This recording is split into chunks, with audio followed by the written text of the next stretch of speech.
금값은 오히려 경제위기가 오면 가격이 떨어지는 자산입니다.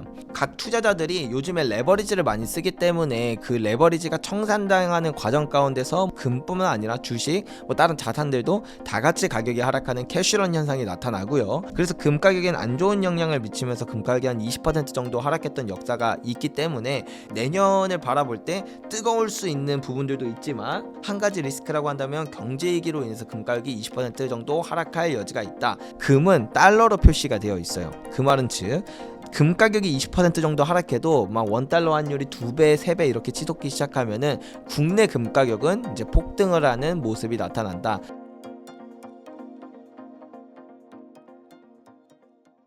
안녕하세요. 오늘 인터뷰 진행을 맡은 김혜은입니다. 요즘 금값 흐름 보면 많은 분들이 지금 고점이 아닌가, 지금 사도 되는지 많이 고민하실 것 같은데요. 오늘은 단순한 전망을 넘어서 금값이 왜 움직이고 있는지, 언제 조정이 올 수 있고 앞으로 어떻게 대응해야 하는지 조기원 대표님과 함께 이야기 나눠보도록 하겠습니다. 대표님 안녕하세요. 네, 안녕하십니까. 네, 간단하게 소개 좀 해주세요. 네, 안녕하세요. 성경길 구독자 여러분. 금투자 7년차 하고 있고요. 금거래소도 운영하고 있는 조기원 작가라고 합니다. 반갑습니다. 네, 올해 10월 이제 금값이 고점을 찍고 10월 말에서 11월까지 조금 조정기를 겪는 것 같았어요. 그 이유가 뭘까요? 일단 10월 정도 됐을 때 아무래도 12월에 금리 인하를 안 할 것 같다라는 얘기가 나오면서 이제 이 조정이 시작됐었거든요. 근데 요번 12월 FOMC 때 금리 인하를 했고 여기에 더불어서 약간 좀 더 돈 푸는 정책들이 같이 나왔어요. 그렇다 보니까 금 가격도 다시 상승 모멘텀을 받으면서 다시 사상 최고치를 향해 달려가는 그런 모습들이 나타나고 있는데 이게 처음에는 되게 좋은 이슈처럼 생각돼서 사람들이 금 사야지 하다가 최근 들어서는 또 다시 약간 지지부진한 모습이 나오는 게 파월이 그런 말을 했거든요. 내년에 금리 인하 한 번밖에 안 할 것 같다. 이제 이런 이야기들이 나오면서 올해 이제 12월에 마지막 금리 인하 해주고 돈 약간 풀어준 건 좋은데 내년에는 그렇게까지 지금처럼 이렇게 금리 인하를 막 강하게 한다던가 좀 완화적인 정책이 없을 수도 있겠다라는 생각이 들고 이게 이제 또 다시 한번 시장을 약간 위축시키는 효과를 줬다. 그래서 저는 이런 것들을 바라보면서 오히려 이것 때문에 이제 금가격이 조정이 온다라고 한다면 그건 매수의 찬스가 될 수도 있겠다라고 생각을 하거든요. 왜냐면 일단 금리 인하가 시작됐다라는 것 자체가 이게 조금 더 빠를지 조금 더 느릴지 요거의 차이가 있을 뿐 금리 인하는 앞으로 지속된다는 뜻이고요. 그리고 이제 내년에 결국엔 파월이 임기가 끝나거든요. 그러면 이제 새로운 연준 의장이 이제 뽑히게 될 텐데 트럼프의 측근인 헤셋이 될 가능성이 되게 높게 평가되고 있거든요. 이 사람은 그 비둘기파 중에서도 가장 비둘기파스러운 그런 면모를 많이 보여주다 보니까 어떤 평가까지 받냐면 1970년대 아서번즈랑 비슷하다라는 얘기를 많이 들어요. 근데 아서번즈는 이제 역대 연준 의장 중에 최악이라고 꼽히는 사람이고 미국을 스태그플레이션으로 만들었던 주범이다 이렇게까지 평가를 받는 사람인데 이제 그 사람과 거의 유사하다라고 말할 정도로 지금 현 상황 경기는 그렇게 좋지 않고 인플레이션의 그 불씨가 항상 켜져 있는데 여기서 돈을 무한정 또 풀어내려는 그런 특성을 가진 사람이다 보니까 결국에 연준 의장도 바뀔 거고 거기다가 트럼프도 중간 선거가 있고 그러면 통화 정책도 완화죠. 재정 정책도 완화죠. 그러면 돈은 풀리고 세상의 인플레이션은 올라가고 이게 금 가격을 훨씬 더 밀어올릴 수 있는 그런 모멘텀들이 내년에 많이 만들어져 있기 때문에 그런 측면을 바라볼 때 단기적인 악재들은 또 중기적, 장기적으로 볼 땐 오히려 기회의 찬스가 될 수도 있겠다라고 같이 생각해보면 좋을 것 같습니다. 금값의 이제 상승세가 이제 가파르게 올라가는 모습 최근에 보였었잖아요. 근데 대표님은 아직 초입이라고 말씀을 주셨어요. 그렇게 보시는 핵심 근거가 뭘까요? 일단 이 금이라는 자산이 보통 한 10년을 올라요. 근데 우리가 그 사이클의 지금 한 중반부 정도밖에 안 됐거든요. 예를 들면 1930년대 상승장을 보면 1933년부터 1947년까지 1980년까지 약 13년 정도 올랐었고 1970년대 상승장은 1970년부터 1980년까지 10년 정도, 그리고 이제 2000년대 상승장은 2002년부터 2011년까지 9년 정도 상승을 했어요. 이런 상승장들을 다 모아서 보면 금이 보통 오를 때 한 10.80 정도 오른다. 그러면 이번 사이클은 언제 시작됐는가를 생각해 볼 때 2019년부터 시작된 사이클이다. 그리고 지금은 1970년대와 좀 비슷한 점들이 많이 있기 때문에 대략 10년 정도 오른다라고 친다면 10.8년을 계산해서 대략적인 사이클의 마지막은 한 2030년 정도가 되겠구나라는 거를 사이클적으로 바라보면 충분히 이해할 수가 있어요. 그런 측면에서 볼 때 지금은 전체 사이클의 한 절반 정도밖에 안 왔다. 그리고 절반을 지난 시점부터 사실은 이 기울기가 상당히 가파라지거든요.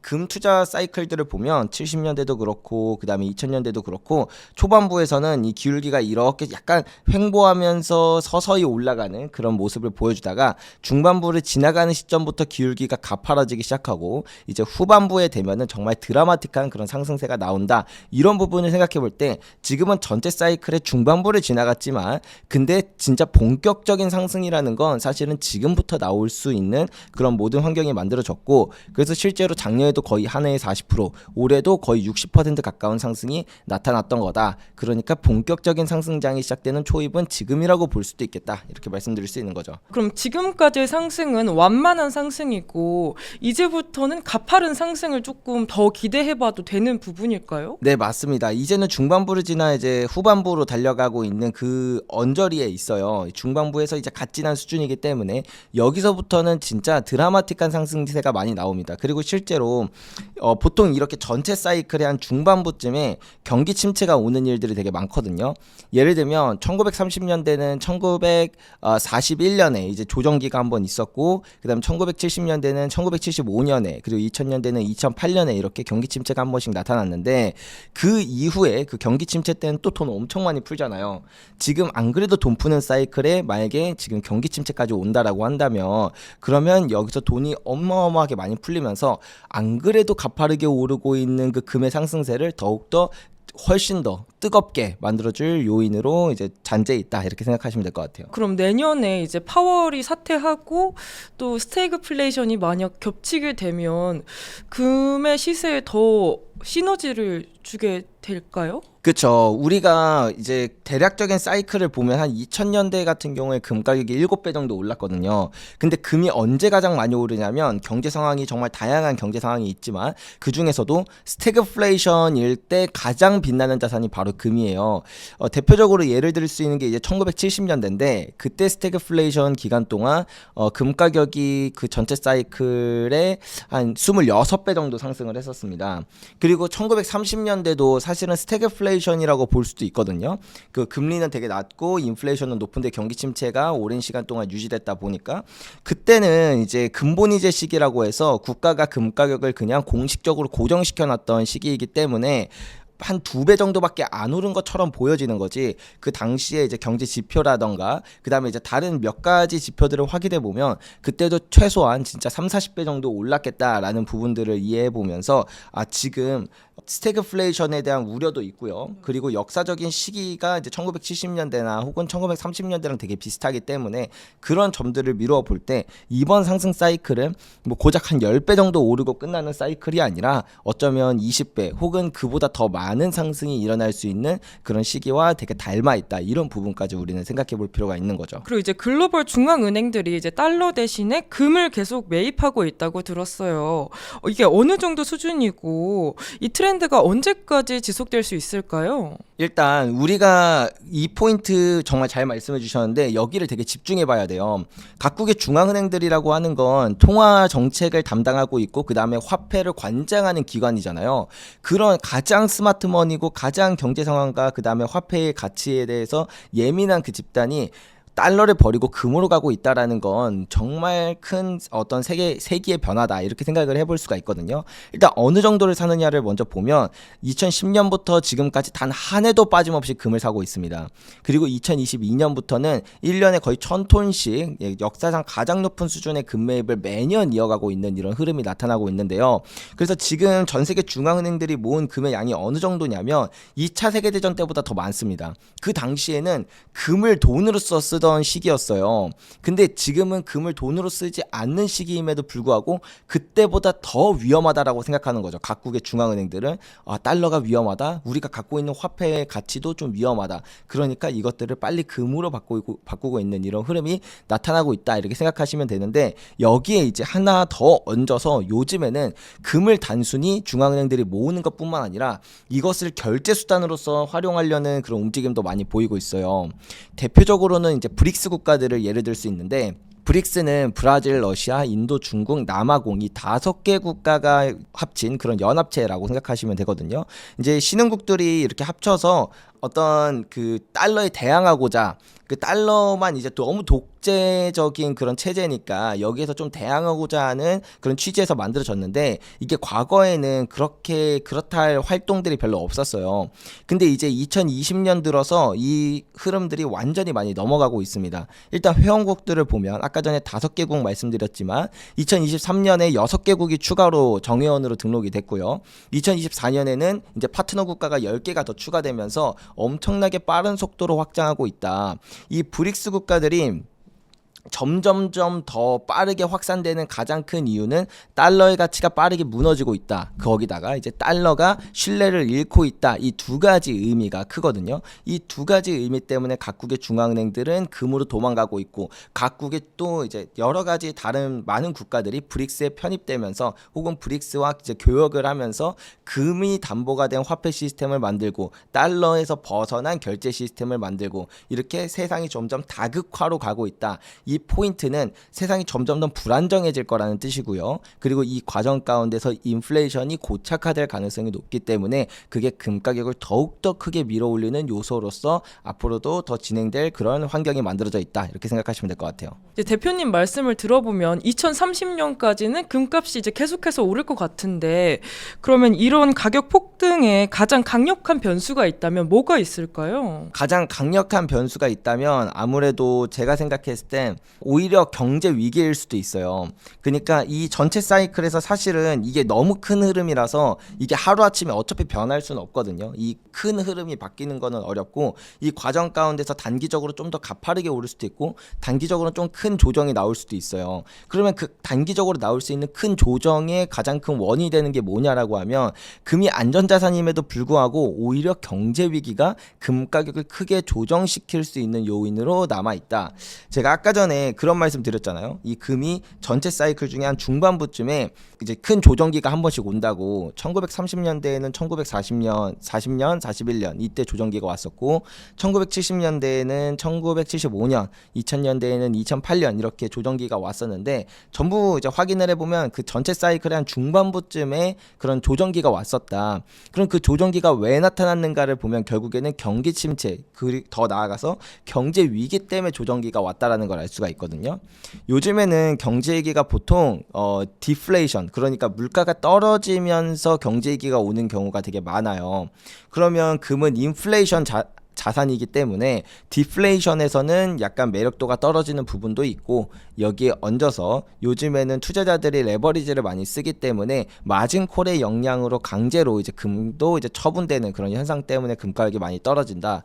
이럴 때 금 가격 떨어지는 퍼센테이지를 보면 한 마이너스 25%에서 정말 심할 때는 마이너스 40% 정도까지 떨어지는 그런 리스크를 안고 있고 사실 그게 그 시기적으로 지금 언젠가를 보면 2026년이 조금 유력하긴 해요.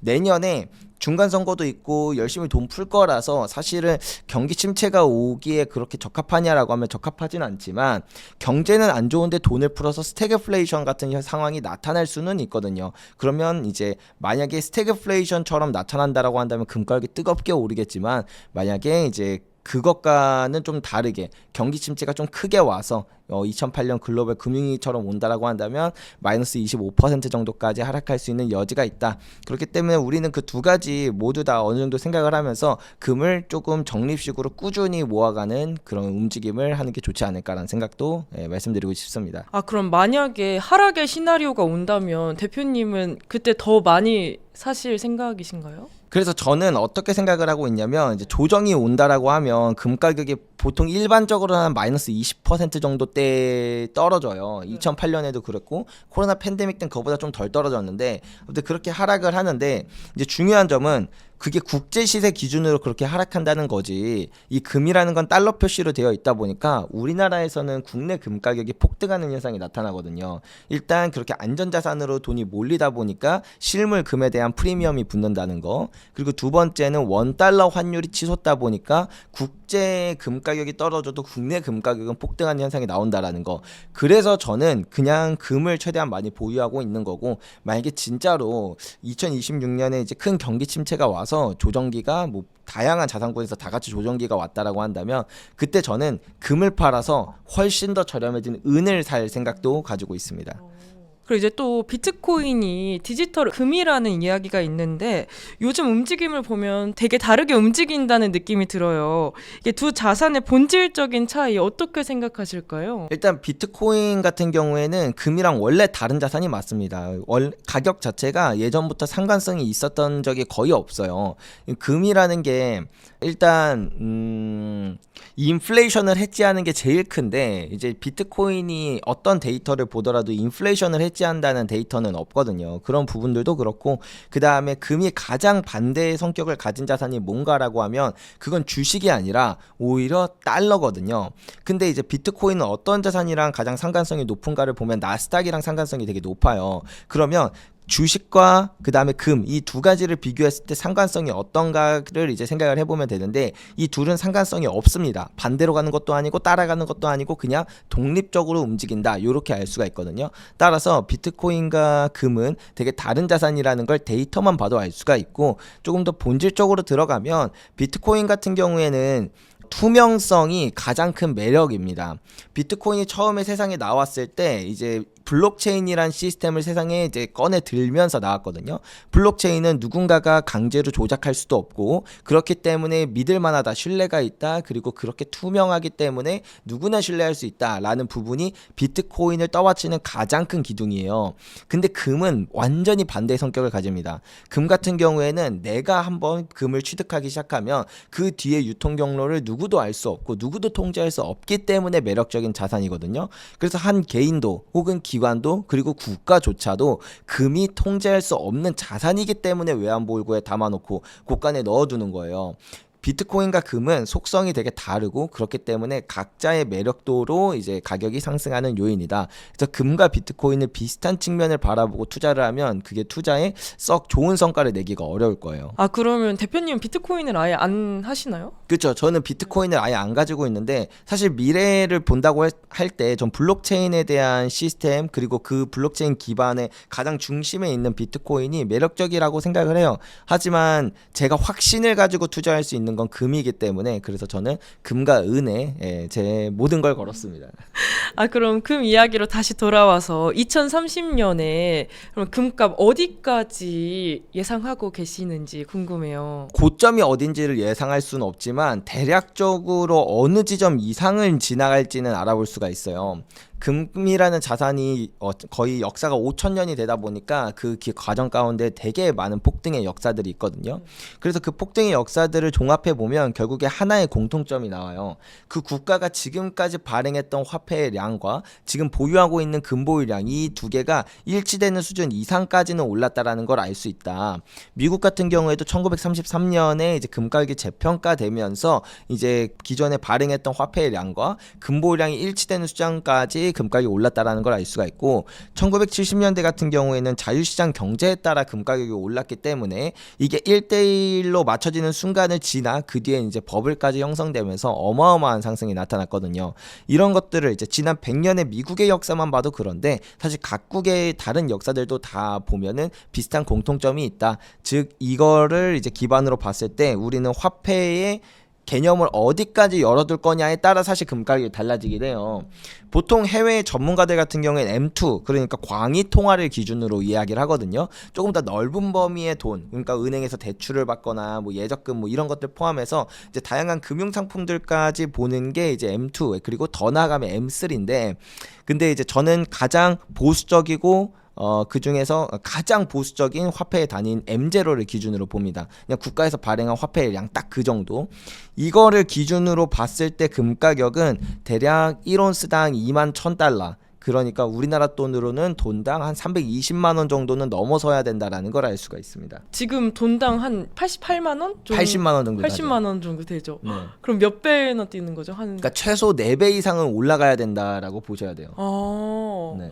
근데 이게 금이 어떻게 보면 희소 자산이잖아요. 근데 최근 이제 중국에서 또 이제 광산 엄청 발견됐다고 들었는데 네. 그러면 또 금 가격에도 영향을 미치게 되는 건 아닌가요? 실제로 그런 뉴스가 나오면 이제 항상 그런 건 아닌데 가끔 그 이슈 때문에 금 가격이 출렁할 때가 있거든요. 네. 저는 광산 관련된 뉴스가 나와서 금값 떨어지면 풀매수하라는 말을 많이 했어요. 그러니까 왜 그러냐면 제가 거의 그 이제 유튜브 방송만 거의 7년째 하고 있다 보니까 그런 질문들을 되게 많이 받았고 저도 궁금하다 보니까 광산 관련된 뉴스들을 다 찾아보고 그 다음에 관련 보고서나 그 다음에 논문들도 다 확인해 봤거든요. 일단 첫 번째 문제가 그거예요. 이 광산에 대한 문제, 그 이번 광산이 얼마 120조 원 규모 정도라고 제가 알고 있거든요. 예, 근데 사실 작년도 아니지 재작년인가요? 사우디에서 3,300조 원 규모의 금광이 발견됐다라고 했어요. 그리고 2017년인가? 그때는 14해 정도 되겠다. 14해 규모의 이제 소행성이 발견됐다라는 얘기도 나오거든요. 그러니까 결론적으로 금이 많이 발견되고 그게 시장에 유통된다라는 건 악재가 맞아요. 근데 그게 이제 추정 규모지 실제는 그렇지 않은 경우가 거의 대다수다. 왜 그러냐면 일단은 이 120조 원 규모가 어떻게 해서 나온 건지에 대해서 말씀을 드리면 이제 중국에서 그 금강 탐사를 했는데 이제 이게 금강을 이렇게 파잖아요. 그러니까 땅을 이렇게 팠어요. 흙을 파면은 금이라는 자산이 워낙 밀도가 높고 점성이 세서 서로 붙어 있으려는 성질이 있거든요. 그래서 원래 있는 곳에만 잔뜩 있고 없는 곳엔 아예 없어요. 그래서 우리가 땅 판다 그래서 금이 나오는 게 아니에요. 아무데나 판다 그래서 금이 모여 있는 곳이 꼭 정해져 있단 말이죠. 근데 이제 아프리카 같은 데 보면은 진짜 초대형 금강들이 있어요. 초대형 금강은 금이 모여 있지 않고 약간 그 스프레이처럼 쫙 뿌려져 있습니다. 그래서 초대형 금강은 스프레이처럼 뿌려져 있구나라는 것들을 이제 인류가 많이 알아냈어요. 근데 이제 중국에서 거기 땅을 팠는데 금이 스프레이처럼 뿌려져 있는 거예요. 그러니까 이 전체 산이 이렇게 다 뿌려져 있는 걸 감안하면 대략 한 120조 원 규모다 이렇게 판단을 하는 거거든요. 근데 여기 이제 오류가 뭐냐면 성공한 사람들은 항상 아침에 일찍 일어난다 뭐 이런 얘기들이 많잖아요. 그러면 나는 그냥 아침에 일찍만 일어나면 성공한 사람이 될 수 있을까요? 아니죠. 그러니까 이게 성공한 사람 중에는 아침에 일찍 일어난 사람이 많다라는 거는 어느 정도 일리 있는 말인데 아침에 일찍 일어난다고 해서 그 사람이 성공한 사람이 된다라는 거는 아예 다른 말이거든요. 그래서 실제로 이렇게 스프레이처럼 뿌려져 있는 금광 중에서 진짜 아주 극소수의 몇몇 개만 진짜 초대형 금강인 경우들이 있고 그 다음에 대부분은 그냥 우연히 거기에 좀 뿌려져 있는 거예요. 그 부근에만. 그래서 오히려 그런 경우에는 그냥 일반 금광만도 못한 금광인 경우들이 되게 많거든요. 근데 결론적으로 이제 얘네들을 실제로 제대로 탐사하고 그 다음에 채굴의 과정에 들어가려면 막대한 자본이 필요해요. 그러니까 금강 회사들이 보통 언론사에다가 그런 로비 같은 걸 많이 합니다. 그렇게 해서 이걸 좀 많이 거대하게 부풀리고 그래야 이제 투자를 받고 채굴을 할 수 있으니까. 그래서 사실 매년 초대형 금강 뉴스들이 매년 나와요. 근데 다 보면 이 패턴들이 이런 패턴이다. 그래서 그 중에서 한 진짜 100개 중에 한두 개 정도는 얻어 걸려서 그렇게 초대형 금강이 나올 수도 있겠지만 지구상에 있는 금의 양은 사실 대부분 다 파악이 됐거든요. 예, 우리가 채굴할 수 있는 양은 거의 한정적이에요. 그리고 만약에 기술의 발전으로 더 많이 채굴을 하려면 지구의 내핵을 뚫고 들어가야 되는데 인류가 아직 지각의 절반조차 못 들어봤어요. 예, 지각은 마치 사람으로 표현하면 여기 껍데기거든요. 근데 이 안에 엄청난 우리 지방들이 있잖아요. 예, 저도 배에 이제 지방이 있는데 이제 그런 것처럼 그 지방 안에 내장까지 들어가야 되는 수준이다. 예, 그렇기 때문에 뭐 소행성이 발견됐다. 아니면 뭐 어디에 뭐 대형 금강이 발견됐다. 만약에 그것 때문에 가격이 떨어진다라고 한다면 풀매수 하시면 됩니다. 그럼 과거에도 그런 광산 관련 이슈로 금 시세에는 크게 타격이 없었었나요? 그렇죠. 단기간에는 그 사우디 같은 경우에 그게 나왔을 때 약간 타격이 있긴 했었는데 그게 한 2% 정도 하락했나 그랬었어요. 근데 뭐 바로 회복했고 그다음에 장기적으로 아무 의미 없고 지금 지난 10년 동안의 금광 관련된 뉴스들 다 모아다가 지금 어떻게 됐는지 보면은 진짜 쥐도새도 모르게 사라졌거든요. 정말. 네, 아무튼 그렇습니다. 아, 그럼 가까운 미래로 이제 2026년 말 이제 골드만삭스에서는 한 4,900달러로 이렇게 예상을 했더라고요, 온스당. 네. 대표님도 그 정도로 2026년 말에 예상을 하시는지 이제 궁금해요. 일단 아마도 골드만삭스가 2026년 말이라고 이야기를 했지만 이제 다른 투자은행들 IB들의 그 보고서들을 보면은 내년 상반기에 이미 5,000달러를 넘을 수도 있다는 얘기를 많이 하거든요. 일단 우리가 이렇게 생각해 보면 좋아요. 작년에 한 40% 올랐고요. 올해 한 60% 올랐어요. 지금 한 4,200불 되니까 여기서 20%만 올라도 이미 사실은 5,000불이 넘어요. 근데 어쩌면 올해보다 내년이 더 뜨거울 수 있는 한 해라는 거. 중간 선거 아까 말씀드렸고, 그 다음에 그 연준 의장 바뀔 수 있다라는 거. 그리고 금리 인하 사이클도 좀 더 가속화될 수 있는 이런 흐름. 여기에 이제 스태그플레이션에 대한 우려까지. 뭐 거기다가 플러스로 뭐 트럼프 관세 전쟁 언제든 일어날 수 있는 문제고요. 지정학적 리스크 여전히 잔재해 있습니다. 이런 모든 것들이 사실 작년보다는 올해보다는 내년이 더 심할 수 있다라는 그런 가능성들이 많이 있기 때문에 그래서 뭐 우리가 미래를 다 예견할 수는 없지만 지금 보여진 이 상황들만 기준으로 보더라도 어쩌면 내년엔 올해보다 더 뜨거운 상승이 5,000불이 아니라 진짜 6,000불, 7,000불도 가능할 수 있는 그런 많은 모멘텀들이 있다. 요걸 이해하고 지금부터 좀 줍줍 하시는 걸 추천드리는 거죠. 네, 금에 대한 관심이 엄청나게 뜨겁잖아요. 이게 지금 사면 고점이 아닐지 걱정하시는 분들 많을 것 같은데 지금 매수하기에 좋은 시기라고 생각하실까요? 일단 금 가격이 오른다라고 할 때 사실은 금은 이제 계속 투자해야 되는 시기다라고 이해를 하시면 돼요. 물론 이제 단기적으로 볼 때는 조정이 올 때 사는 게 좀 더 가격적인 측면에서 매력적이지만 사이클적인 측면으로 볼 때 금은 오르는 시기에 사는 게 맞다. 이게 핵심이에요. 왜냐면 금은 상승이라는 그 추세가 매우 길고 또 분명한 자산이거든요. 오를 때 내내 오르고 반대로 떨어질 때 또 내내 떨어지는 그런 특성을 가지고 있어요. 한 지난 100년치의 금 가격 데이터를 딱 뽑아서 보면 야 진짜 내내 오르고 내내 떨어지네 이게 그냥 바로 이해가 되시거든요. 그래서 상승 사이클이 보통 한 10년 정도 이어지는데 근데 지금 가격이 오르고 있다 그리고 뜨겁다라는 건 앞으로도 금 가격에 대한 상승세가 뜨겁다라는 걸 증명해주는 하나의 포인트라고 생각을 하시면 됩니다. 따라서 지금 금가격이 너무 올라서 부담돼요, 비싼 것 같아요 라고 생각을 하신다면 앞으로 내년 그리고 내후년 그리고 그 뒤에는 더 비싸질 가능성이 더 높다라는 거예요. 가격이 오르고 있을 때는 오를 가능성이 더 높은데 물론 고점일 수도 있겠죠 단기적으로. 하지만 우리가 장기적인 측면을 바라볼 때 금이라는 사이클이 아직도 한참 남았다. 그리고 특히 내년에는 뜨거울 수 있는 뭐 중간 선거 거기다 이제 그 연준 의장 교체 그리고 금리 인하 사이클 뭐 이런 다양한 부분 여기에 지정학적 문제나 관세 문제는 추가로 언제든지 더 추가될 수 있는 요소고요. 이런 것들이 많이 잔재해 있는 이런 상황들까지 겹쳐 있다 보니까 금은 투자해놓기 좋은 자산이 아닌가. 그리고 막말로 금을 안 사면 살 자산이 별로 없어요. 물론 금을 안 사고 뭐 다른 이제 주식이나 부동산이나 사실 수도 있지만 우리가 포트폴리오를 운영한다라고 하면 위험 자산도 담아놓고 안전 자산도 담아놓고 이렇게 해야 되잖아요.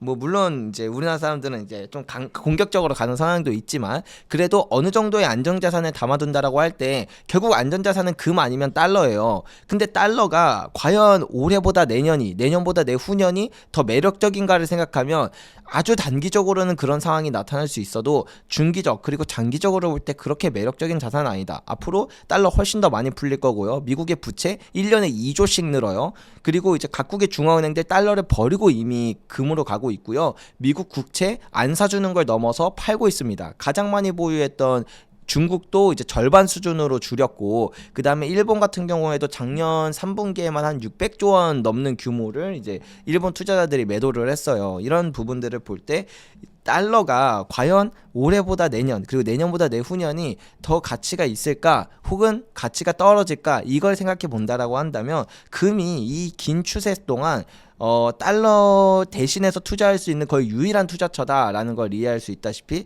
결국에 금을 안 사놓으면 그 자금으로 살 자산이 없다. 금이라도 사놓는 게 올해라도 사놓는 게 내년보단 더 낫지 않을까라는 말씀 드리면서, 네, 너무 겁먹지 않으셔도 될 것 같습니다. 달러 약세가 지속되는 한 금은 계속 상승할 수밖에 없는 그런 환경이겠네요. 네, 맞아요. 일단 미국이 지금 국가 부채가 한 38조 달러가 넘거든요. 우리나라 돈으로 하면 5.4경원이에요. 근데 여기서 제가 불편한 이야기 하나만 할게요.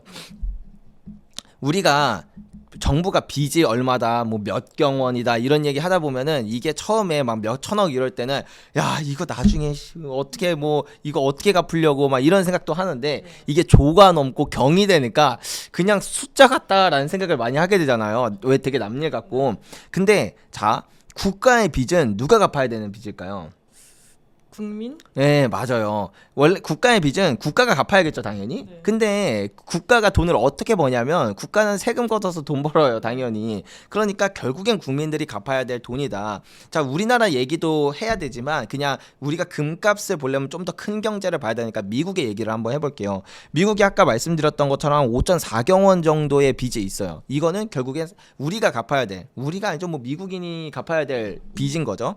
자, 그러면 이 빚을 갚기 위해서는 세 가지 방법밖에 없거든요. 첫 번째, 지출을 줄인다. 그러니까 세금으로 벌어들이는 수익이 한 5조 정도 되고, 1년에 미국이 지출하는 돈이 7조 정도가 돼요. 그 중에서 1조 이상이, 이거 달러 기준입니다. 1조 이상이 그냥 지금 38조라고 하는 어마어마한 부채에 대한 고작 이자만으로 1조 달러 이상을 내거든요. 그러니까 미국은 1년에 진짜 이렇게 숨만 쉬어도 2조씩 부채가 늘어나는 구조예요. 그럼 일단 부채를 줄이려면 벌어들이는 수익보다 지출이 더 적어야 되잖아요. 거진 한 2조 이상의 그 지출을 줄여야 된다라는 부분인데, 실제로 이게 트럼프가 처음 당선되고 나서 이거를 하겠다고 도지라고 하는 그런 기관을 세웠어요. 그래서 일론 머스크를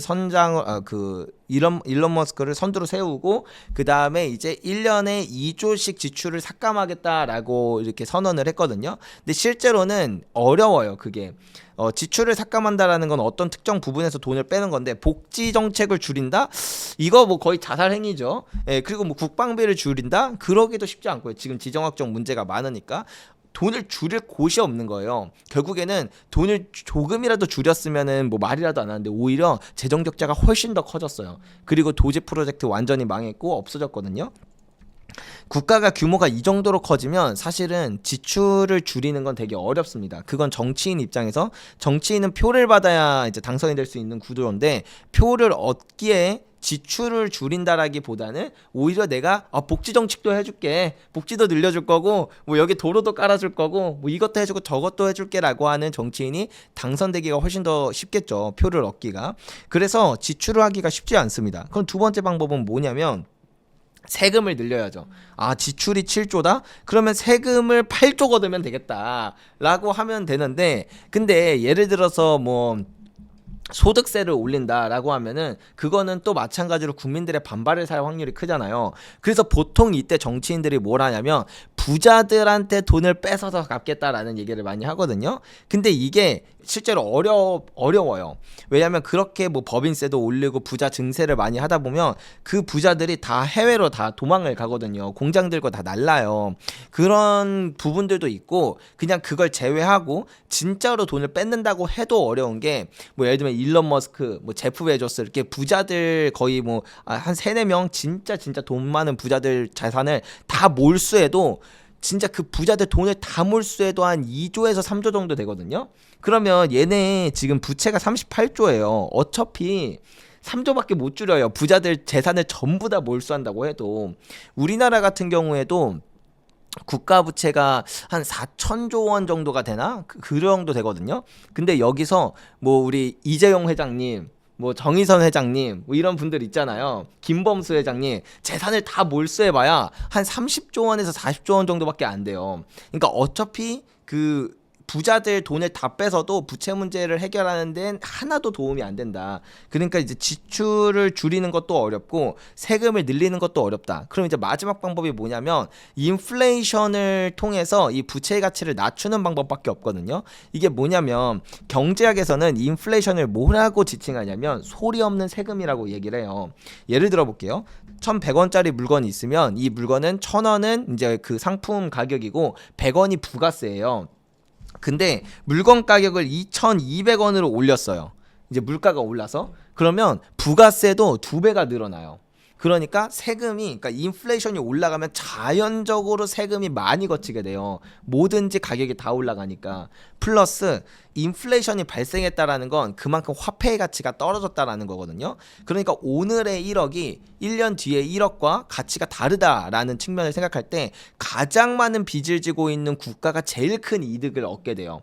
인플레이션은 세금을 늘리고 화폐의 가치를 낮추다 보니까 빠르게 국가의 부채를 해결하는 데 도움이 된다. 그래서 실제 역사를 보면 대부분 다 이 방법으로 이 부채 문제를 해결했다라는 부분을 이해할 수 있다시피 결국엔 이 문제를 해결함에 있어서 인플레이션밖에 답이 없다. 그래서 요즘에 왜 금 가격이 이렇게 무섭게 오르냐, 왜 사람들이 다 달러를 버리고 있고 이제 투자자들, 그 다음에 투자 기관들, 그 다음에 각국의 중앙은행들이 달러를 버리고 금으로 가고 있느냐, 이 거대한 흐름 때문이에요. 이 흐름이 갑자기 내일 아침에 바뀔 수 있다? 사실 어렵습니다. 근데 사람 심리가 이제 폭락이 오면 사야지 하지만 이렇게 손이 참 나가기가 어려운 것 같아요. 앞으로 금값 이제 조정이 온다면 어느 정도까지 하락할 수 있을까요? 금 가격이 조정이 온다 그러면 대략 한 20% 정도 하락할 수 있다라고 생각해요. 2026년이 금값에 있어서 정말 뜨거울 수 있는 한 해지만 한 가지 딱 리스크는 뭐냐면 이게 일부에서 말씀드렸던 것처럼 경제 위기에 대한 리스크가 있어요. 금값은 오히려 의외로 경제 위기가 오면 가격이 떨어지는 자산입니다. 각 투자자들이 요즘에 레버리지를 많이 쓰기 때문에 그 레버리지가 청산당하는 과정 가운데서 뭐 금뿐만 아니라 주식, 뭐 다른 자산들도 다 같이 가격이 하락하는 캐시런 현상이 나타나고요. 그리고 보통 대부분의 위기가 디플레이션형 위기였어요. 물가가 떨어지면서 경제 위기가 오는 그런 위기였다 보니까 그래서 금 가격엔 안 좋은 영향을 미치면서 금 가격이 한 20% 정도 하락했던 역사가 있기 때문에 이제 내년을 바라볼 때 뜨거울 수 있는 부분들도 있지만 정말 많지만 한 가지 리스크라고 한다면 경제 위기로 인해서 금 가격이 20% 정도 하락할 여지가 있다. 하지만 우리가 이 부분을 생각한다면 더더욱이 금을 사야 되는 게 경제 위기가 그런 식으로 발생한다라고 하면 우리나라는 원달러 환율이 치솟아요. 예를 들면 IMF 때 2008년 글로벌 금융위기 때 환율이 막 2배, 막 2.5배 이렇게 상승을 했었거든요. 마찬가지로 이번에도 그런 식의 위기가 진행된다라고 한다면 환율이 치솟을 텐데 금은 달러로 표시가 되어 있어요. 그 말은 즉 금 가격이 20% 정도 하락해도 막 원달러 환율이 2배, 3배 이렇게 치솟기 시작하면은 국내 금 가격은 이제 폭등을 하는 모습이 나타난다. 따라서 우리는 그런 경제 위기에 대한 리스크를 해지하기 위해서라도 혹은 내년에 그렇게 상승 모멘텀이 많은 부분 때문이라도 금을 지금 미리 사놓을 필요가 있다라는 이야기를 드리고 싶은 거죠. 그럼 대표님이 이제 생각하시는 금 매수 이제 재진입의 핵심 시그널이 있다면 뭐가 있을까요? 일단 그냥 가격이 좀 떨어졌다라고 생각할 때 사시는 게 제일 좋아요. 근데 이거는 제가 다른 방법들도 하나 있는데 이건 제가 방송에서 한 번도 얘기한 적이 없었거든요. 뭐냐면 여러분 그 금 가격 되게 많이 오를 때 김치 프리미엄이다 이런 뉴스들이 되게 많이 나왔어요. 우리나라는 공급이 한정돼 있고 근데 이제 수요가 갑자기 몰려오면은 이제 사람들이 웃돈을 주고 사겠다라고 하면서 김치 프리미엄이 형성되는 그런 일들이 발생하거든요. 즉 사람들이 많이 모여서 과열될 때는 김치 프리미엄도 폭등한다. 근데 반대로 김치 프리미엄이 거의 없는 시기에는 사람들이 이미 금에 관심이 없다는 거예요. 관심이 없으면 가격이 많이 떨어졌겠죠. 우리 인간 지표라고 하잖아요. 실제로 뭐 그게 꼭 무조건 그때가 최저점이다는 아니지만 역사적으로 돌이켜 보면 이 김치 프리미엄이 거의 없었던 시기에는 그때는 이제 금 가격이 되게 저렴했어요. 그리고 프리미엄도 안 줘도 되니까 실물을 사기에도 되게 괜찮았고요. 그래서 저도 제가 금을 언제 사냐라고 하면 꼭 이 지표만 바라보고 하는 건 아니지만 적어도 김치 프리미엄이 없는 시기에만 샀었어요. 예, 그 시기에는 기본적으로 사람들이 금에 관심이 없기 때문에 금 가격이 저평가되어 있다라는 그런 부분도 있고, 그 다음에 실물을 사기에도 내가 유리하게 시작할 수 있다라는 부분들도 있어서, 그래서 이런 부분 참고하시면서, 참고로 지금 영상 찍고 있는 지금 기준으로는 김치 프리미엄이 없는 게 아니라 심지어 역김치 프리미엄이에요. 우리나라가 국제 시세보다 더 싸요. 그러면 공급이라는 건 언제든지 다시 안정화되거든요. 그러면 우리는 사자마자 뭐 1% 내지 2%를 그냥 이득 보고 시작한다는 거예요, 사실은. 그렇기 때문에 역대급으로 사람들이 금에 관심이 없어하는 시기이기 때문에 금 가격이 싸다. 플러스 국제 시세보다도 더 저렴하기 때문에 안전 마진을 갖고 시작할 수 있다. 저는 이럴 때가 어쩌면 금을 내가 안 그래도 살려고 했다라고 하면 가장 진입하기 좋은 시기라고 생각하는 거죠. 아니 그럼 이미 수익을 본 투자자분들도 차익 실현을 하고 다시 재진입하는 것도 괜찮을까요? 저는 금 투자한다라고 하면 그냥 실물을, 그러니까 뭐 예를 들면 ETF도 살 수 있고 뭐 다른 것도 살 수 있고 한데, 이런 좋은 시점이 왔을 때 실물로 넘어가고 그 다음부터는 쭉 보유하는 걸 추천드려요. 물론 이런 것들, 이 김치 프리미엄도 이용하고 그 다음에 뭐 RSI라던가 뭐 골드, 뭐 볼린저 밴드라던가 뭐 아니면 뭐 엔벨로프, 이런 다양한 보조 지표들을 활용하면서 적절히 뭐 고점일 때 좀 팔고 저점일 때 다시 사고, 이런 것도 기술적인 부분에서 좋을 수도 있겠지만, 근데 저는 기본적으로 금이라는 자산은 장기로 가져가야 되는 자산이다. 장기 투자를 해야 되는 자산이고, 사실 그거 할 시간에 그냥 금 딱 사놓고 실물 묻어놓고 그다음 본업에 집중하는 게 더 투자로서 효율적이지 않나라는 생각을 하면서, 저 같은 경우에는 실물 사놓고 장기 투자를 더 선호한다, 이런 말씀 드릴 수 있을 것 같아요. 아 그럼 적립식 투자 그리고 이제 폭락했을 때 대거 매수 뭘 더 추천하시나요? 저는 그냥 이제 폭락했을 때나 아니면 지금처럼 이제 뭐 역김치 프리미엄 아니면 이렇게 여러 가지 저도 보조 지표들을 보는데, 매수하기 좋은 타이밍일 때 그냥 왕창 사는 편이긴 하거든요. 근데 이제 이게 상승 사이클일 때 사실 이런 식으로 하는 게 그렇게 좋진 않아요. 제가 이렇게 하다가 은을 사야지 하다가 저도 놓쳐버려서 지금 사상 최고치 뚫었거든요. 이럴 때 가장 좋은 건 뭐냐면, 적립식으로 사다가 만약에 지금처럼 갑자기 좋은 시점이 왔다, 막 김치 프리미엄도 사라지고 되게 괜찮다 하면 그때 남아있는 모든 물량을 다 사는 이런 방식이 더 괜찮을 거라고 생각해요. 그러니까 뭐 예를 들면은 뭐 5등분을 쪼개서 한 달에 하나씩 사다가 뭐 두 번째 달에 그런 좋은 시기가 왔으면 4달치를 그냥 한 번에 산다던가, 아니면 뭐 세 번째에 그렇게 왔으면 3달치를 한 번에 산다던가, 뭐 이런 식으로 적립식을 기본으로 가되 좋은 기회가 오면 이제 좀 더 과감하게 매수하시는 게 좋을 것 같다, 이렇게 말씀드릴 수 있을 것 같습니다. 그럼 지금은 이제 역김치 프리미엄이 붙은 상태라고 말씀을 주셨잖아요. 그러면은 투자를 할 때 실물 금을 사는 게 좋을지 아니면 ETF를 사면 좋을지, 어떻게 금 투자에 접근하면 더 좋을까요? 일단 역김치 프리미엄이라는 것 자체가 우리나라 금 가격이 해외보다 싸다라는 거기 때문에 무조건 실물을 사야 돼요. ETF를 사는 게, 제가 이제 한창 저번에 나왔을 때는 김치 프리미엄이 되게 심했었어요. 그때는 차라리 잠깐이더라도 ETF를 사셨다가 나중에 이게 좀 완화되면 실물로 넘어가시는 걸 추천드린다라고 말씀드렸던 거라, 이젠 정반대의 상황인 거예요. 지금은 실물을 무조건 사는 게 유리해요. 이거는 그냥 정해져 있어요. 실물 사는 게 훨씬 유리합니다. ETF보다는 KRX 금시장이나 아니면 이제 골드바 같은 실물을 사시는 걸 추천드리고, 저 같은 경우에는 그냥 쿨하게 실물을 삽니다. 예, 보고 있으면 기분이 좋거든요. 아 그럼 골드바를 사서 이제 집에 두시는 거예요? 그쵸, 이제 네. 땅에 잘 묻어놨습니다.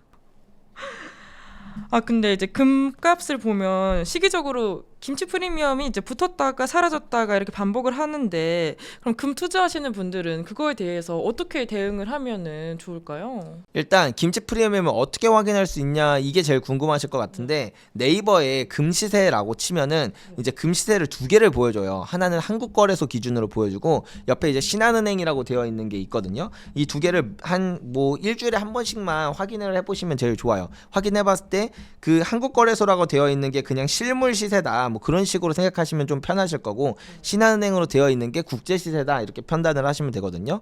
한국거래소에서 나온 시세가 이 신한은행에서 나온 시세보다 거의 비등비등하거나 오히려 더 싸다, 그러면 이때가 김치 프리미엄이 거의 없거나 혹은 역김치 프리미엄이라는 뜻이기 때문에 이때 조금 더 적극적으로 매수를, 특히 그것도 실물을 매수하는 걸 추천을 드린다라는 말씀 드리는 거죠. 그럼 신한은행에서 나온 지표가 더 크면 김치 프리미엄인 건가요? 신한은행이 더 크면 네. 역김치 프리미엄, 신한은행이 더 싸면 김치 프리미엄, 이렇게 생각하시면 돼요.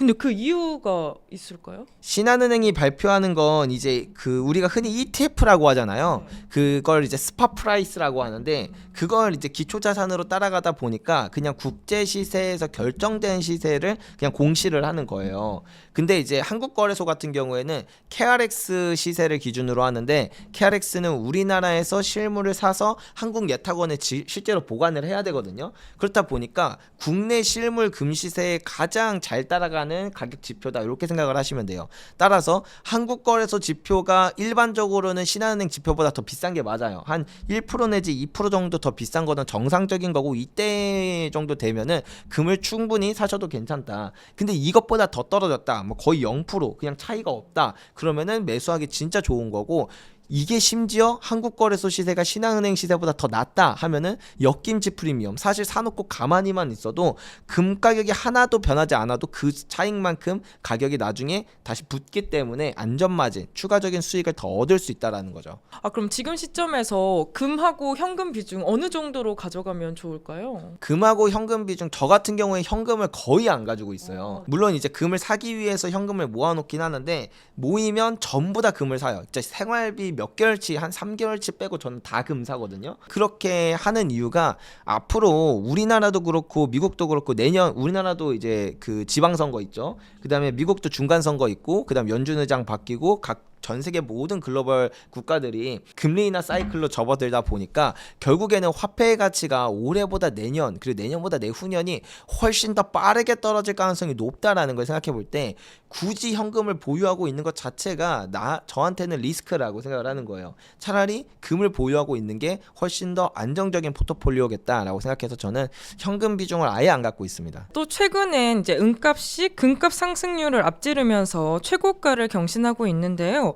이 원인이 뭘까요? 일단 큰 틀에서 보면 금이랑 비슷해요. 왜냐하면 은은 결국에 금 가격을 따라가는 그런 모습들을 많이 나타내다 보니까 큰 틀에서 이제 금의 상승 사이클의 이유를 생각해 보면 좋을 것 같은데 일단 금리 인하 시작됐다. 여기다가 이제 정확히 말하면 QE는 아니에요. 양적 완화는 아니지만 어쨌든 돈 푸는 정책이 시작됐다라는 부분 그리고 이제 내년에 중간 선거 그 다음에 내년에 이제 그 연준 의장 교체 이 다양한 부분 좀 완화적으로 가려는 그런 부분들이 금 가격을 자극시키면서 금 가격도 요즘 오르고 있고 특히 은 가격을 많이 올리고 있는데 이제 여기서 우리가 생각해봐야 될 포인트는 단순히 돈을 푼다가 아니에요. 돈을 푸는데 이게 어떻게 푸느냐까지도 금과 은에 너무 매력적이라 그런 거거든요. 옛날에는 이제 2008년 이전만 보더라도 금리 인하만으로 돈을 풀었어요. 예, 근데 2008년이 되자 이제 금리 인하를 하다가 금리가 0%까지 갔는데도 경제가 나아지지가 않자 양적 완화라고 하는 정책을 통해서 돈을 풀었어요. 양적 완화는 어떻게 돈을 푸는 거냐면요. 채권을 갖고 있는 그런 투자자나 사람들한테 그 채권을 내가 비싸게 사주고 그만큼의 현금을 주는 거예요. 그러면 세상에 풀린 돈들이 어디로 들어가는가 보면 채권을 보유한 그 주체한테 들어가게 되잖아요. 근데 보통 채권을 개인 투자자들도 보유한 사람들이 간혹 있지만 대체로는 투자 기관이나 투자 은행, 보험회사 그리고 이제 각국의 중앙은행들 이런 곳들이 보통 많이 채권을 가지고 있어요. 그러면 이제 결국엔 투자기관들이라는 건데 투자기관들한테 현금이 들어가면 그 투자기관들은 그 현금으로 또 투자를 하겠죠 당연히. 그러니까 양적 완화라는 통화정책은 투자의 주체에게 돈을 뿌려주기 때문에 인플레이션이 일어나는 게 아니라 자산 인플레이션이 일어난다는 걸 알 수가 있어요. 그래서 뭐 2008년 글로벌 금융위기 이후에 주식, 부동산, 금 뭐 다 오르잖아요. 그리고 2020년 코로나 팬데믹 때도 마찬가지로 주식, 부동산, 채권 뭐 다 오르는 이런 현상이 나타났던 게 바로 투자의 주체에게 돈이 들어가서 그렇다. 근데 이제 여기서 2020년에 조금 달라진 포인트가 있어요. 2020년에는 양적 완화로도 돈을 엄청 많이 풀었지만 이제 재정 정책으로도 돈을 풀기 시작했어요. 재정 정책으로 돈을 푼다라는 건 뭐냐면 뭐 약간 우리나라 치면 민생지원금, 재난지원금 이런 것처럼 이제 국민들한테 직접 돈을 꽂아주는 방식으로 돈을 푸는데 이러면 흔히 우리라고 표현하는 우리는 어떤 주체냐면 가계라고 해요. 가계는 소비의 주체입니다. 소비의 주체에게 돈이 들어간다.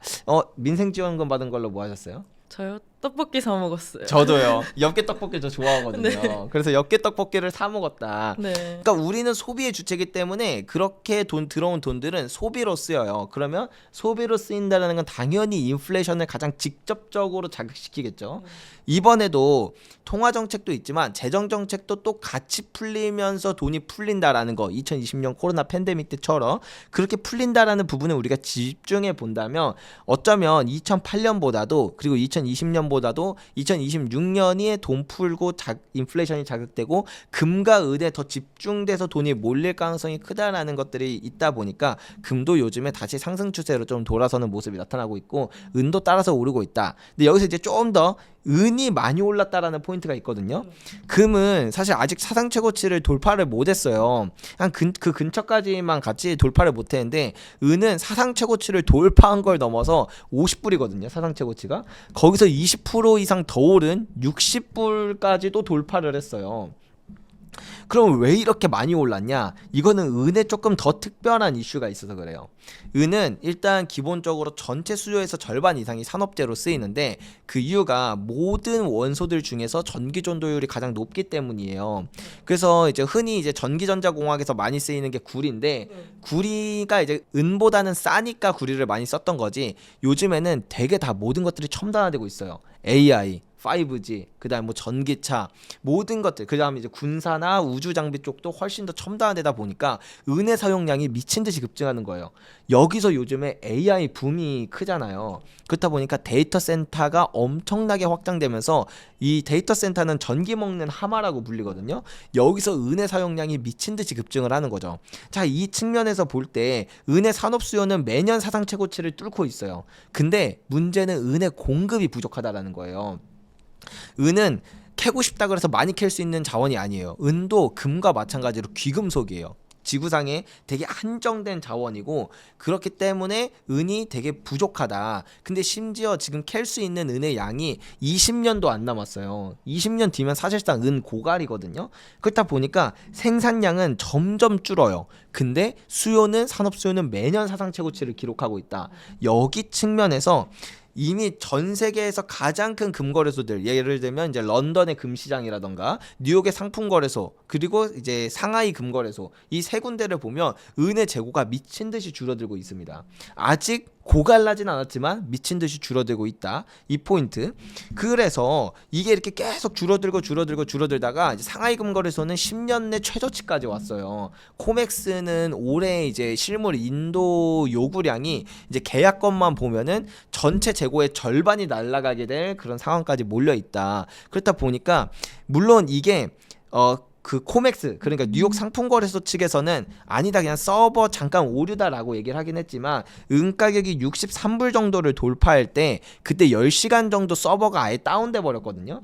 예, 그때 이제 거래량이 258%가 증가하면서 다운이 됐어요. 그러니까 이게 지금 실물이 정말 부족해질 수 있는 그런 어떤 공급 대란을 앞두고 있는 모습들이 나타나다 보니까, 그리고 이게 잠깐 단순히 특정 기간에만 나타나는 해프닝이냐라고 볼 때 그렇지 않을 수 있겠다. 왜냐하면 AI 발전이 여기서 멈출까? 라고 생각하면 그죠? 커지면 커지지 여기서 멈출 거라고 생각 안 하잖아요.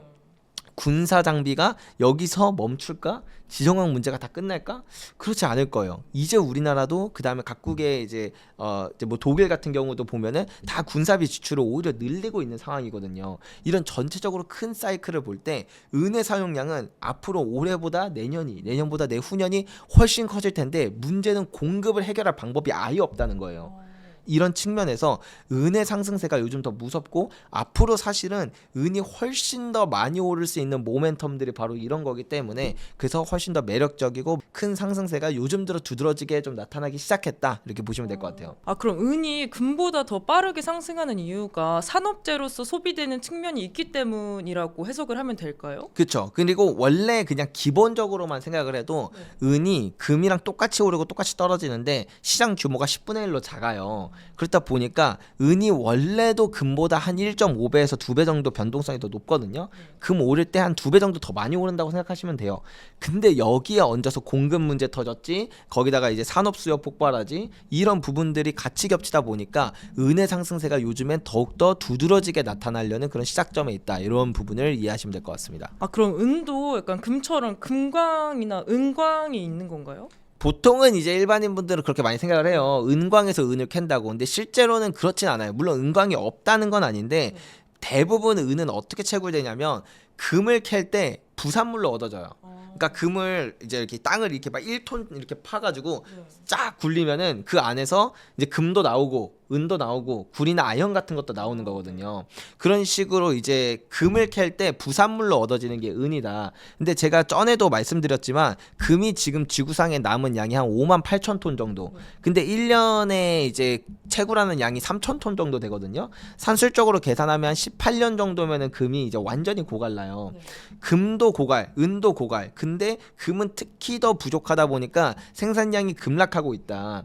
이런 측면에서 은도 늘어날 수 있는 퍼센테이지가 되게 한정적이라서 그래서 공급은 타이트한데 이제 수요는 폭증하는 이 두 가지가 겹치면서 원래 오를 때도 더 많이 오르고 수요 문제, 공급 문제 이 세 가지가 은 가격을 그냥 앞으로 미친 듯이 끌어올릴 수 있는 그런 잠재적인 그런 포텐셜이다 이렇게 생각하시면 될 것 같아요.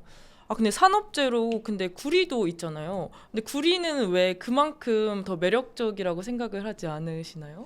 아, 구리도 매력적이에요. 그래서 실제로 최근에 구리도 많이 오르긴 했거든요. 근데 이제 저는 생각하는 게 은은 이 산업 문제가 좀 심각하다. 그러니까 수요가 많이 늘어나는 건 구리랑 별반 차이가 없는데 근데 이제 공급적인 측면에서 은은 되게 매력적인 포인트가 있다라는 거. 그리고 두 번째는 뭐냐면 여기서 아까 전에 말씀 안 드린 거긴 한데 사실 하나 더 은이 매력적인 이유가 역사적인 가격 기준을 볼 때 은이 너무 싸다는 거예요. 이걸 어떻게 알 수 있냐면 역사적으로 금과 은은 한 5천 년 동안 그 돈으로서 쓰였거든요. 그래서 금이랑 은이 가격 차이가 어느 정도가 나야 되는지도 이제 정해진 기준이 있어요. 보통 금 가격이 은 가격보다 10배 정도 비싼 게 정상입니다. 왜 그러냐면 실제로 지구상에 있는 모든 금이랑 은을 비교해 보면 한 10대 1 정도 차이가 나요. 매장량이나 뭐 이제 총량이나 이런 것들을 비교해 보면. 그래서 역사적으로 은이 금보다 한 10분의 1 정도 가격이 저렴한 게 당연한 건데 근데 지금 은 가격이 금에 비해 얼마나 더 저렴하냐면 거의 60분의 1 혹은 70분의 1 정도로 훨씬 더 저렴해요. 그러니까 역사적 평균치보다도 더 훨씬 더 저렴하다라는 거죠. 그래서 이제 지난 100년치는 좀 변동이 크다 보니까 100년치를 기준으로 보면은 한 금 가격이 은 가격보다 40배 정도 비싼 게 이제 평균치고 아예 정말 긴 역사, 그냥 인류 역사 전체를 관통해서 보면 10분의 1 정도까지 더 저렴해야 된다.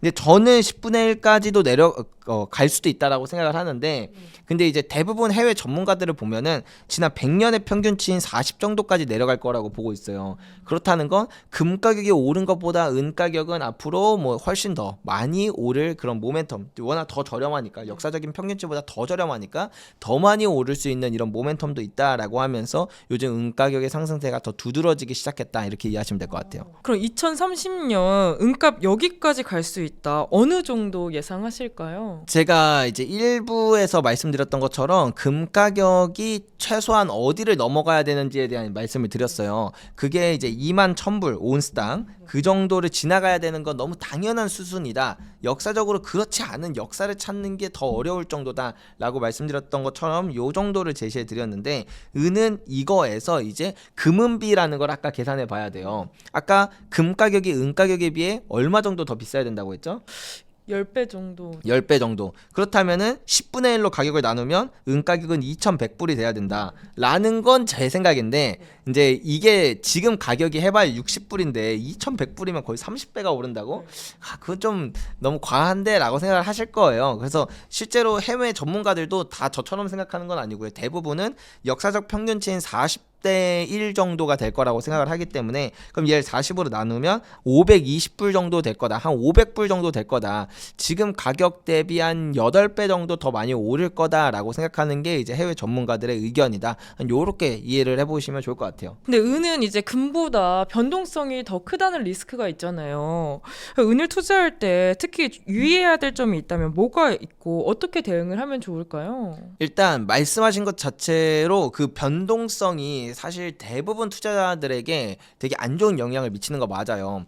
제가 2019년에 처음 금투자를 시작하고 2020년에 방송을 시작하면서 정말 많은 구독자분들이 저랑 같이 투자했던 그런 구독자분들이 많거든요. 근데 그 한 뭐 10,000명의 구독자 중에서 지금까지 금 투자하고 있는 사람은 한 많이 뽑으면은 한 100명 정도 될 거예요. 근데 그 10,000명 중에 은 투자하고 있었던 사람 10,000명 중에 지금까지 은 투자하는 사람은 한 명 될까 말까요. 왜냐면 변동성도 변동성이고 그리고 은이라는 자산이 금보다 조금 더 지지부진한 흐름을 많이 보여주거든요. 이렇게 오를 땐 무섭게 오르지만 그렇다 보니까 은을 투자하는 게 생각보다 되게 어렵다라는 거예요. 그냥 저처럼 뭔가 투자에 확신을 가지고 어차피 오를 건데 뭐 그냥 냅둬 약간 이런 마인드신 분들은 상관이 없는데 이제 매일매일 좀 가격도 좀 확인하시고 오늘은 시장 상황이 어떻는지 궁금하시고 이런 분들은 금 투자해도 어려우시겠지만 은 투자는 훨씬 더 어렵다. 그래서 이제 그런 변동성의 측면 때문에 두 가지 방법이 있어요. 첫 번째는 그렇기 때문에 금과 은을 나눠서 사는 거예요. 물론 장기적으로 보면 은이 금보다 더 많이 오르는 것도 맞고 아까 말씀드린 수요 공급의 측면도 있고 거기다가 이제 그 금은비 이런 측면까지 다 매력적인 거 맞아요. 저도 장기적으로 보면 은이 금보다 훨씬 높은 퍼포먼스를 낼 거라고 생각합니다.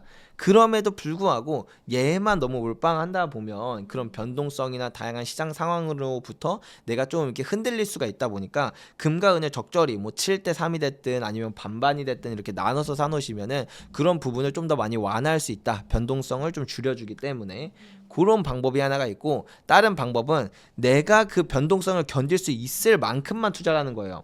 예를 들면 제가 자산이 뭐 한 1억 정도 있다고 칠게요. 1억을 다 은에 두면 뭔가 불안하다고 느낄 수도 있잖아요. 근데 내가 한 100만 원만 넣어두면 뭐 잃어도 그만 안 잃어도 그만 이런 마음이 드니까 그냥 은 가격을 잘 안 보게 되고 은이 어떻게 되든 뭐 이렇게 좀 신경을 덜 쓰게 되잖아요.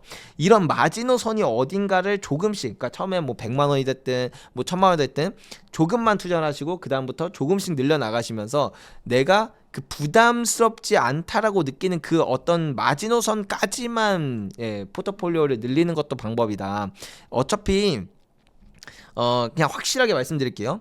은 가격이 10배가 오르든 100배가 오르든 대부분 투자자분들은 수익 못 내요.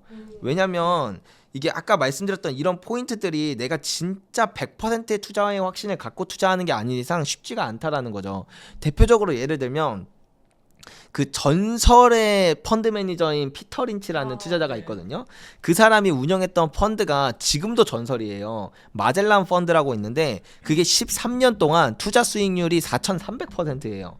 그리고 재밌는 게 단 한 해도 손실 본 해가 없거든요. 근데 웃긴 건 여기에 이 펀드에 투자했던 투자자의 절반 이상이 손실을 봤다라는 거예요. 근데 이해가 안 되잖아요. 아니 손실난 해가 있으면 이해라도 가. 손실난 해도 없고 4,300%가 올랐음에도 불구하고 그거에 투자한 투자자의 절반 이상이 손실을 봤다라는 건 인간이 심리적으로 사실은 투자에 되게 취약하다라는 거예요. 그래서 행동심리학에서도 투자에 관련된 내용들이 많이 나오는데 인간은 기본적으로 투자에 실패할 수밖에 없는 13가지 편향이 있다라고 얘기를 하거든요. 행동심리학에서는. 그런 것처럼 내가 확신을 갖고 투자하는 게 아닌 이상 그런 변동성으로부터 그다음에 그런 시장 상황으로부터 특히 은은 견디기가 되게 힘들 수 있다. 따라서 내가 그러니까 셋 중에 하나죠. 투자의 확신을 갖게끔 열심히 공부를 하시거나 아니면 이제 그 금과 은을 적절히 배분해서 은에 대한 변동성을 줄이거나 아니면 세 번째 내가 투자할 수 있는 그 내가 어떤 불안함을 가지지 않고 투자할 수 있는 그 마지노선까지만 투자를 하시거나 이 셋 중에 하나의 방법을 택하시는 게 차라리 낫다. 은이 몇 배가 오르든 진짜 제대로 그런 성과의 과실을 누리실 수 있을 거라고 생각합니다. 근데 은은 이렇게 막 지지부진하다가 오를 때 완전 많이 오른다고 말씀 주셨잖아요. 그럼 지금은 어느 시기 정도에 위치해 있다고 보면 될까요? 은은 보통 금보다 사이클이 1년 늦게 시작하고 1년 빨리 끝나요. 아까 전에 제가 금이 대략적으로 2030년 말씀드렸잖아요.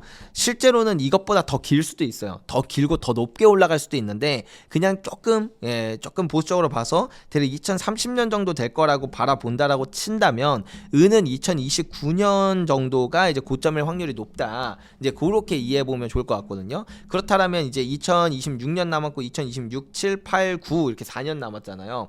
원래 은이 상승 사이클의 마지막에는 정말 많이 올라요. 정말 심할 때는 한 해에 막 250%, 막 300%까지도 올라가거든요. 따라서 이제 이 상승 사이클의 후반부로 가고 있는 지금이 은에 있어서 앞으로 더 높은 그런 드라마틱한 상승을 많이 만들어 줄 거다. 다만 아까 전에 제가 표현해 드렸던 것처럼 올해 은이 얼마나 올랐는지 아세요? 올해 2배? 네, 맞아요. 네. 2배 올랐어요. 엄청나게 많이 올랐잖아요. 은 투자자들이 다 수익 봤을 것 같죠. 네. 근데 실제로는 그렇지 않다라는 거예요. 올해 4월부터 8월까지 내내 그 가격이 조정돼서 횡보하는 기간도 있었고요. 그다음에 아까 말씀드렸던 것처럼 올해 10월에 고점 찍고 11월까지 또 큰 조정이 나타나기도 했어요. 이런 것처럼 가격이 2배가 오르든 3배가 오르든 10배가 오르든 그 과정 가운데서는 오랜 기간 횡보하는 기간도 있고 큰 조정이 나타나기도 한다. 따라서 우리가 이런 부분들을 충분히 이해하고 투자하는 게 중요하다라는 말씀 드리고 싶습니다. 그럼 지금 시점에서 이제 금, 은을 포트폴리오에 넣는다면 어떤 비중이 가장 이상적인 비중일까요? 일단 내가 금 투자를 안 하고 있다라고 한다면 은은 먼저 째껴 두시고 금부터 투자하시는 걸 추천드려요. 금을 내 전체 자산의 10% 정도 담아두는 게 가장 이상적이다라고 볼 수 있거든요. 실제로 이게 금의 사이클이고 아니고를 떠나서 금의 사이클이 아니고 금이 내내 하락하는 사이클임에도 불구하고 금을 10% 정도 담아두면 내 포트폴리오의 안정성도 올라가고 수익률도 약간 개선되는 효과가 나와요. 이게 이제 금이 주식이랑도 그다음에 채권이랑도 코인이랑도 다 되게 독립적으로 움직이거든요. 상관관계가 낮아요. 이게 수학적으로 사실은 들어가야 되는데 여기선 금융공학이 들어가야 되는데 그것까지 얘기하면 너무 어려우니까 결론적으로 상관관계가 낮은 자산을 담아두면 포트폴리오가 엄청나게 그 좋은 효과를 많이 얻게 되거든요.